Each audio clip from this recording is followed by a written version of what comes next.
Nahmaduhu wa nusalli wa nusallimu ala rasulihil karim wa ba'du. Pengertian khairul qurun dapat dilihat amalan pada umat tersebut. Apakah mereka menghabiskan waktu malamnya dengan sholat tahajud dan menghabiskan siangnya dengan berpuasa ataukah tidak? Maka kita bisa memahami dan mengerti apa yang dimaksud dengan khairul qurun. Para sahabat betul-betul mereka ibadah dan sholatnya. Para sahabat mempunyai tertib hidup untuk agama selama hidupnya.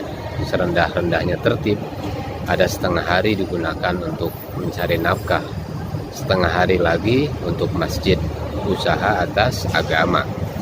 Begitu juga dengan pembagian malam, setengah malam digunakan untuk menunaikan hak anak dan istri, dan setengah malam lagi digunakan untuk sholat dan berzikir. Saudara-saudara sekalian, maka kita penting jaga iman dengan mengeluarkan jemaah-jemaah. Ada jemaah dikirimkan ke beberapa tempat. Maulana Yusuf rahmatullah alaih mengirim jemaah ke Deoban, Saharanpur, karena bermaksud untuk belajar bagaimana seorang ulama melaksanakan tabligh. Selain itu dapat juga bermanfaat untuk mendekatkan ulama dengan masyarakat umum. Saudara-saudara sekalian dimuliakan oleh Allah Subhanahu wa taala, jemaah-jemaah dikeluarkan ini sebenarnya mencontoh sejarah. Mufti Azizur Rahman Bajnuri rahmatullah alaih pernah berkata kepada Maulana Yusuf rahmatullah alaih, sekarang saya memahami mengapa Anda mengirimkan jamaah, karena Anda mengikuti sejarah peperangan Badar. Maulana Yusuf rahmatullah alaih mengatakan perjalanan pertama yang dilakukan Rasulullah SAW dan para sahabatnya adalah untuk menolong agama Allah Subhanahu wa taala. Di dalam perjalanan itu pula keputusan yang hak dan yang batil diperjelas. Untuk mencontoh hal itu, maka dikirimlah jamaah-jamaah untuk bertabligh. Tetapi setelah itu saya rasakan bahwa hal itu dibutuhkan oleh setiap manusia. Saudara-saudara yang dimuliakan Allah Subhanahu wa taala, setelah Maulana Ilyas rahmatullah alaih meninggal dunia, orang yang diberi tugas untuk mengurus perbelanjaan dapur di Nizamuddin di waktu itu adalah manusia Bashir. Untuk memenuhi kebutuhan markas, maka beliau telah berutang sebanyak 15.000 rupiah. Di Delhi ada seorang pengusaha besar. Setelah pengusaha itu mengetahui hal ini, maka ia datang ke Nizamuddin dengan membawa sejumlah uang.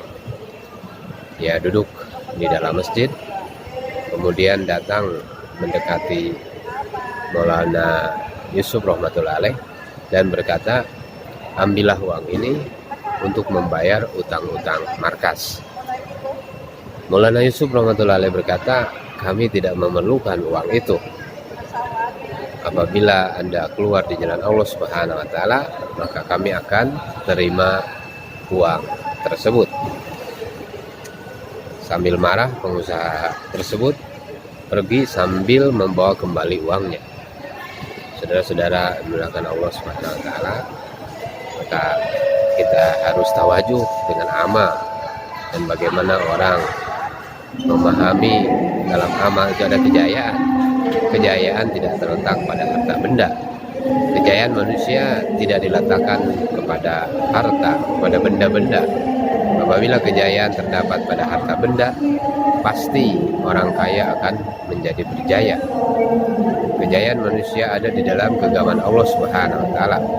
Apabila Allah Subhanahu wa taala memberikan kejayaan pada seseorang, maka tanpa uang pun pasti dia akan berjaya. Sebaliknya, apabila Allah Subhanahu wa taala menghendaki kehinaan pada diri seseorang, walaupun dia berkuasa, punya uang, punya jabatan dan posisi yang tinggi, maka dia tetap akan hina. Saudara-saudara yang dimuliakan Allah Subhanahu wa taala, maka kita belajar, walaupun kita sebagai pelajar di sekolah umum, kita tetap berdakwah. walaupun kita mahasiswa di perguruan tinggi, apabila memiliki waktu luang, daripada digunakan untuk hal yang sia-sia, lebih baik digunakan untuk belajar agama. Waktu libur akhir tahun banyak digunakan untuk hal-hal yang tidak bermanfaat. Apabila waktu senggang tersebut digunakan untuk khuruj fi sabilillah 40 hari, niscaya akan lebih bermanfaat. Maka usaha dakwah ini tidak melarang Anda untuk bersekolah, dan kita kirim jemaah-jemaah, kita kirim kepada tempat-tempat di mana tempat itu dalam keadaan rusak. Ketika zaman telah rusak, maka jemaah harus dikirim sebanyak-banyaknya. Maulana Madani rahmatullahi alaih dan Maulana Raipuri rahmatullahi alaih bertanya kepada Maulana Yusuf rahmatullahi alaih, mengapa Anda mengirim jamaah pada waktu yang demikian? Maka Maulana Yusuf rahmatullahi alaih menjawab, karena saya berkeyakinan bahwa di mana jamaah sedang bergerak, di tempat itu keadaan pasti sedang aman. Jadi tempat yang didatangi jamaah pasti akan aman. Pada hari di mana terjadi peperangan atau kerusuhan, pengiriman jamaah tidak dihentikan. Bahkan sebaliknya, jika kami, kata Maulana Yusuf rahmatullahi alaih, mengetahui di suatu tempat sedang terjadi peperangan, maka kami akan mengirim jamaah ke tempat itu. Hasilnya dapat kita lihat sendiri. Di tempat yang terdapat peperangan itu pasti akan aman.